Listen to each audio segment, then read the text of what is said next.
Elon Musk has issued his final warning to federal government workers who don't respond to a second "what did you accomplish" email. And the story just doesn't seem to go away. Now they're saying Trump has even broken from Elon, saying, you know what? You don't got to answer these emails. And I think it's fairly obvious what's happening. While the liberals on the left are making the argument that, Elon has lost. We got him, you guys. His whole ruse was exposed and everyone's going up against him. That's the narrative they want, but it doesn't really make any sense. So for those that don't know the story, I mean, this has been the big story the past couple of weeks or past week or so. Elon Musk sees this statement from Donald Trump where he says, I like Elon, but he's got to get more aggressive. So Elon goes, you got it, boss. And then says, I'm going to require all federal workers to send an email of 5 bullet points saying, what did you do this week? And then all hell broke loose. Democrats apparently tend to work in environments where they don't have to work nor explain what it is they do for a living. And so what ends up happening is Tulsi Gabbard, Kash Patel say you don't got to respond to this. And then you end up with Donald Trump actually coming out now and saying it is voluntary. The left's response is, aha. But as I said, it doesn't quite make sense that there's a fear among the national security offices or the FBI or even from Trump that people could or could not answer these emails. It doesn't mean anything. I think actually it's quite simple.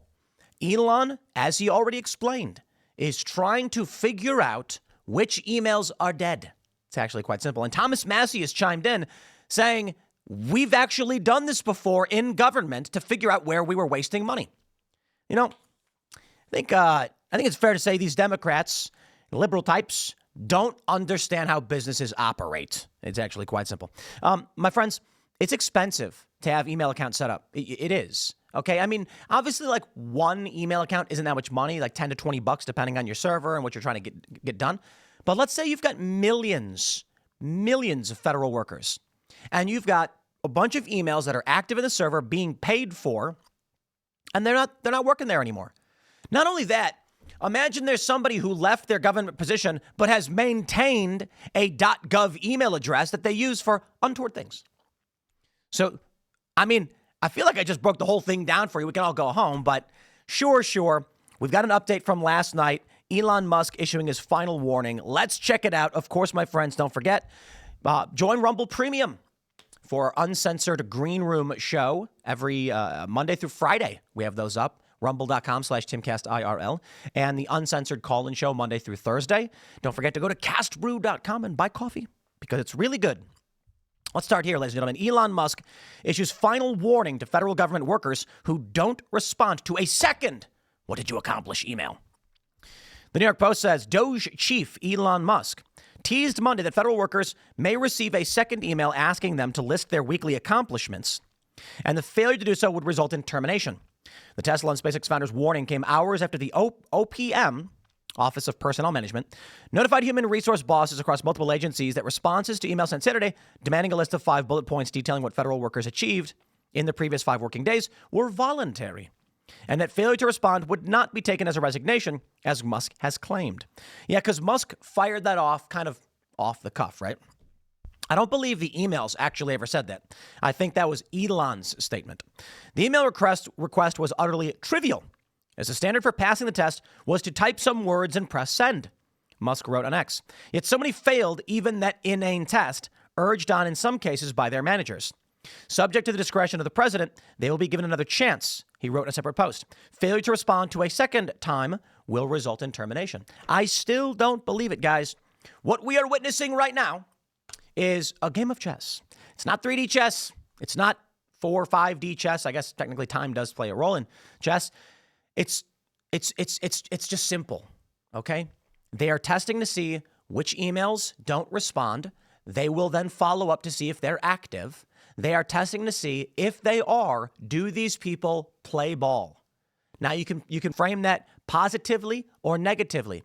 But if you're an employee of a company or of the government, and Elon, working for the president, says, I want the email. And you're like, man, I love my job.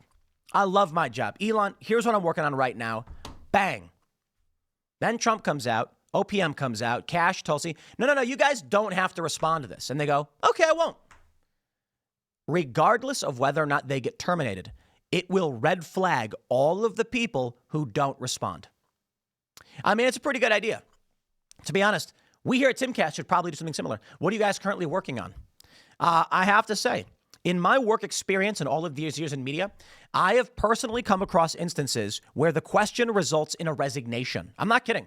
Not in like if you don't answer, you're resigning. No. I worked for a company and we had some employees.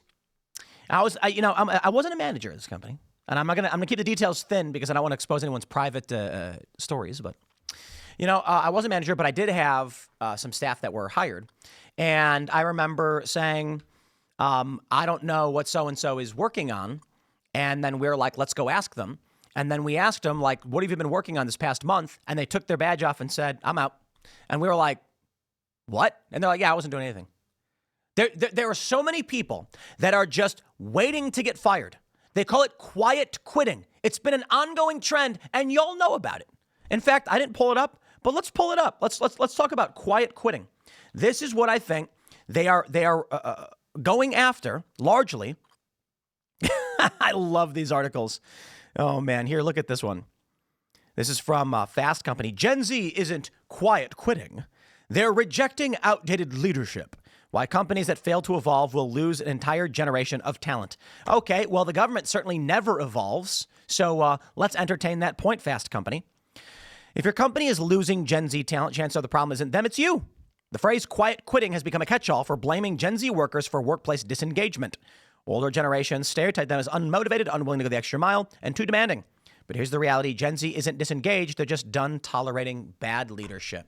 Okay, well, you serve at the pleasure of your bosses. If you work for the government, it's the president. If we're on the federal branch. If you work for a private company, it's the owners and the managers of those companies. By all means, you can be mad at the boss. But this is important. I worked for a company. Here we go. Got another one. And I remember when I quit. And people were shocked that I quit this company. It was a big, prominent company, and I walked away. And everybody was like, how could you walk away? This is the company everybody wishes they could work for. And I said, I don't work for them. They work for me. Your view of how you do your job is very different from my view of my goals in my career. And to put it simply, I went to a company and I said, here are the things I need from you. And they said, okay, what do we get? I said, in exchange, you get these things from me. And they said, sounds great. And I said, so long as I'm getting those things I need, we have a working relationship. A few months later, I called a meeting with the higher-ups of the company. And I said, these two things I have gained, you have done, but this one's not happening. Now, I told you I needed three things. You're not getting me this one. And they said, well, we're going to give you a pay raise to accommodate for that. Our apologies. Don't worry. We'll get it going. Several months later, I said, this still has not been met. And they said, okay, right, we're working on these things. Bear with us. We're going to get them for you. And I said, okay. Understand this. If your mentality in a company is that you work for them and they have no responsibilities to you, I think you have the wrong view of things. And now, hold on, because we're taking a look at how the government operates and people who don't want to answer emails. Yes, there is a mutual exchange in this relationship. And so finally, in the last meeting, I said, guys, I really do appreciate it. As the agreement we had was not fulfilled, I'm going to be moving on. And they were shocked, flabbergasted, but you work for us. I was like, no. And I told people, like, you're quitting? And I'm like, they work for me. I have things I need done, okay? They're going to get money from me, and I'm going to get things from them. Oh, man, it screwed them over big. Yeah, because apparently I was tied to some other arrangements they'd already made, but I don't care. So take a look at this. I can certainly, to a degree, respect that people should be working for you. But the point is this. If you are an employee at a company and your company has bad leadership, you fire the company, okay? Frame it however you want. I don't care. I'm working at a company. Leadership is bad. I don't go, I'm going to sit here and collect money. Why? I'm wasting my time. I got a career. I've got goals. I got things I got to accomplish. So I say to the company, thank you. No, thank you. I'm out. I fired them. They work for me. Right? We work for each other. That's really how it works. You always have a boss. So now we're taking a look at what's going on back to Elon Musk. And I think the issue is largely, you're not going to get a perfect one-size-fits-all technique or whatever. The email ruse is hilarious to figure out which emails are dead and which aren't, but it also sorts out who's a red flag. Imagine this. I mean, it's actually a brilliant strategy. I think it is. I think it is largely intentional. It's not complicated. Look at these guys. Let me pull this Reddit. This is from Fed News on Reddit. Elon Musk admits email to government workers was a ruse. This is basically a check to see if an employee had a pulse and was capable of replying to an email. Indeed. Holy hell, is this a joke? What timeline are we living in where demanding 2.5 million feds prove their usefulness is just a test? This is further proof smelly man sent it while tripping on ketamine. These people are as dumb as a box of rocks. Someone said, top comment, he's trying to backtrack because certain agencies publicly went against this and humiliated his dork ass.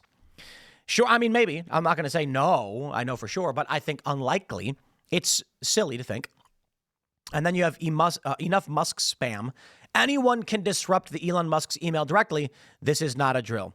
Blah, blah, blah, blah, blah. This is the world they live in. I can't believe it. Elon made a mistake. Whoa. These people have claimed that Donald Trump is an idiot, that Elon Musk is a moron. And I'm like, what are you talking about? Elon Musk builds rocket ships. He's smarter than you. Donald Trump's a billionaire. Yeah, from his dad's loan. It was $1 million. He converted into billions. And he's got his name in big gold letters everywhere. You think, look, you don't got to claim they're rocket scientists, but they work harder and they're smarter than you. So what are you talking about? So what do I see with this email stuff? You got quiet quitters, big trends about people who just stop working and wait to get fired. But then you've got the government issue where these people are in federal unions and likely can't be easily fired. So how do you deal with it? First, you got to figure out who's actually working and who's not.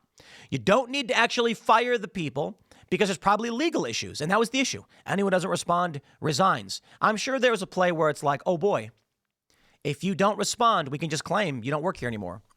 And that is, in my opinion, legitimate. I mean, think of it this way. If your boss says, send us an email of what you're currently working on, and you do not do it. Okay, insubordination. Now, to be fair, probably unreasonable. The judge is going to be like, in National Labor Board, whatever they're going to say, oh, come on, it was one email. So what is Elon doing now? 2 emails. Come on, guys, one more time. And this is going to do several things for the Trump administration and in government. The people who refuse to respond, they're basically saying, I'm not a team player. I'm not going to work with your administration. We don't like you. Okay. Red flag. This person is subversive, and scrutinize them. Then you're going to get people who say, my boss said I didn't have to answer, so I'm just going to ignore it. And then red flag as well.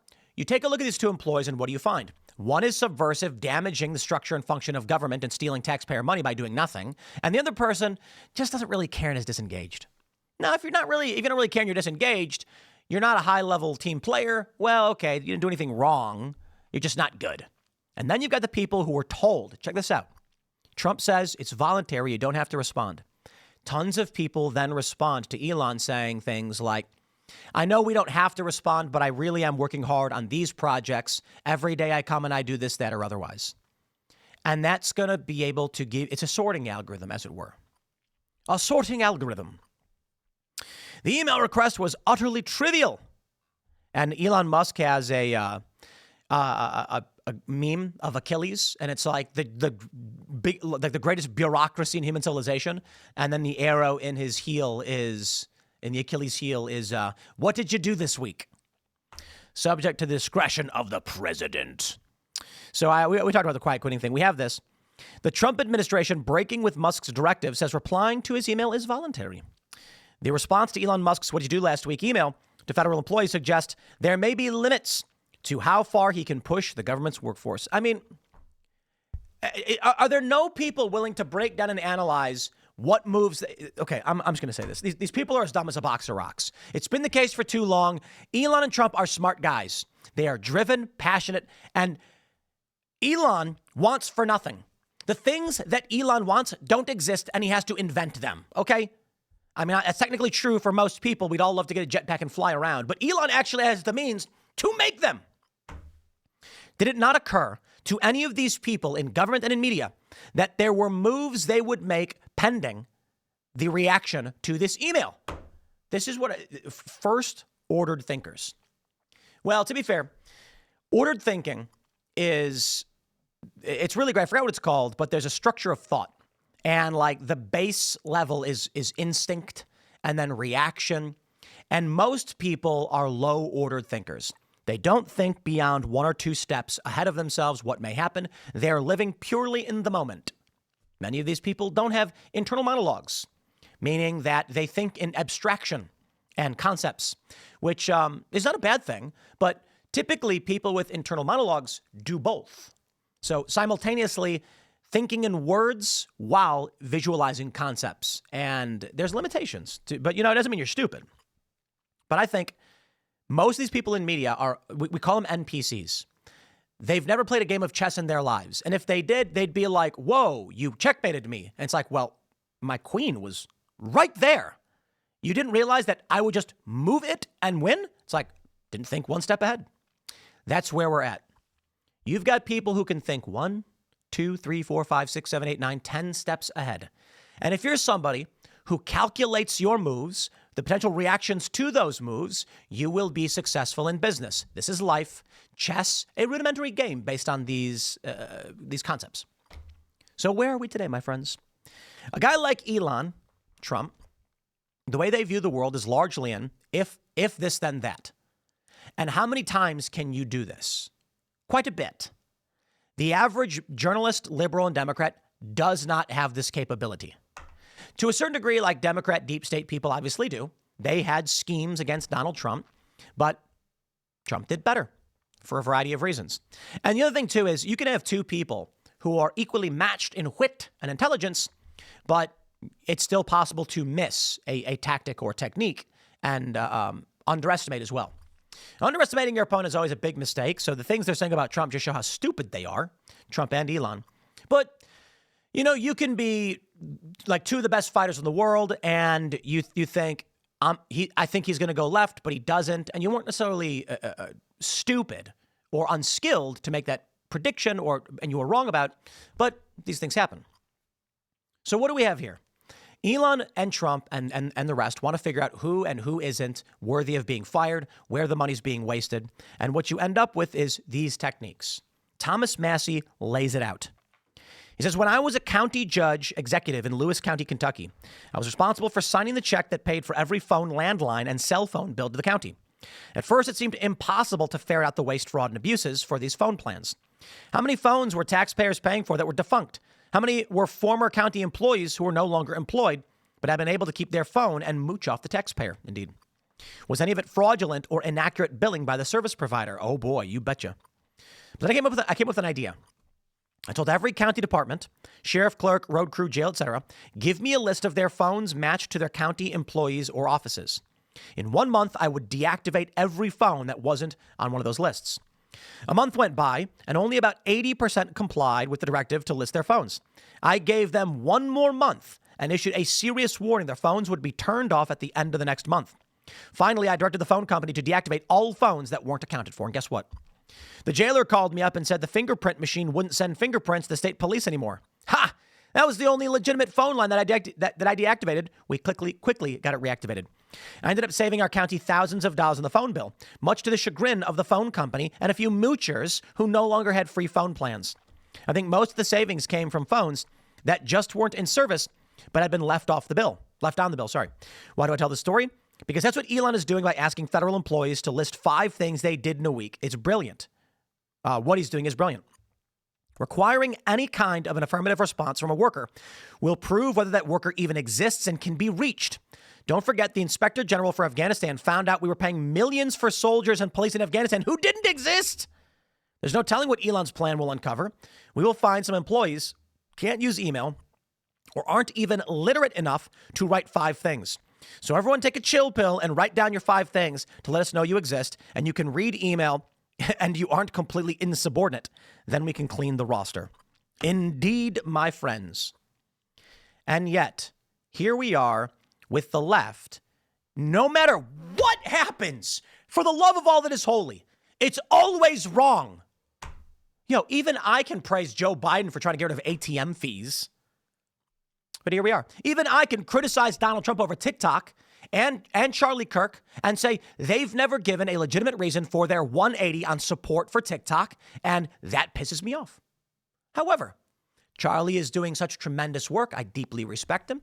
We're allowed to criticize people. Donald Trump is the best president of my lifetime, maybe the best in several lifetimes. And I'm allowed to say I don't like these things. It is a ridiculous reality these leftist liberals live in, where literally everything Elon does is a mistake. You people have to be, I don't even think Robert Reich or Midas Touch or David Pakman, I don't think these people are making mistakes. I think they're making intentional choices I would not personally make, and it leads them to great success. Could you imagine being like, man, that David Pakman guy with 3 million, I bring him up because we talked about him last night, with 3 million followers who's probably making $10 million a year. What a moron. No, the guy's smart. He knows exactly what he's doing. No, they know exactly what they're doing. Elon Musk's not a moron. He knows exactly what he's doing. And then you got Mark Elias, the lawyer for the Democrats. He's not a moron. He knows exactly what he's doing. These people are calculating. Never underestimate your opponents. These people are, I would call them, ranging from the banality of evil to abject evil across the board. They know exactly what they do, and they don't care about the future. They don't care about what this world becomes. They literally do not. Some of them are just wrong. That's okay. We call that the banality of evil. But I'm gonna do this again because I did it yesterday. But to give you an example, David Pakman making a video where he claims Donald Trump's approval rating is at an all-time low and it's a disaster. It's just ludicrous. It's the inversion of reality. He knows what he's doing. He knows that title will get him clicks. It does.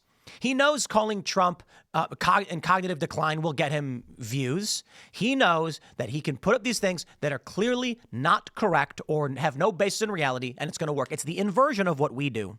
And you know what the challenge is? It's yin yang, man.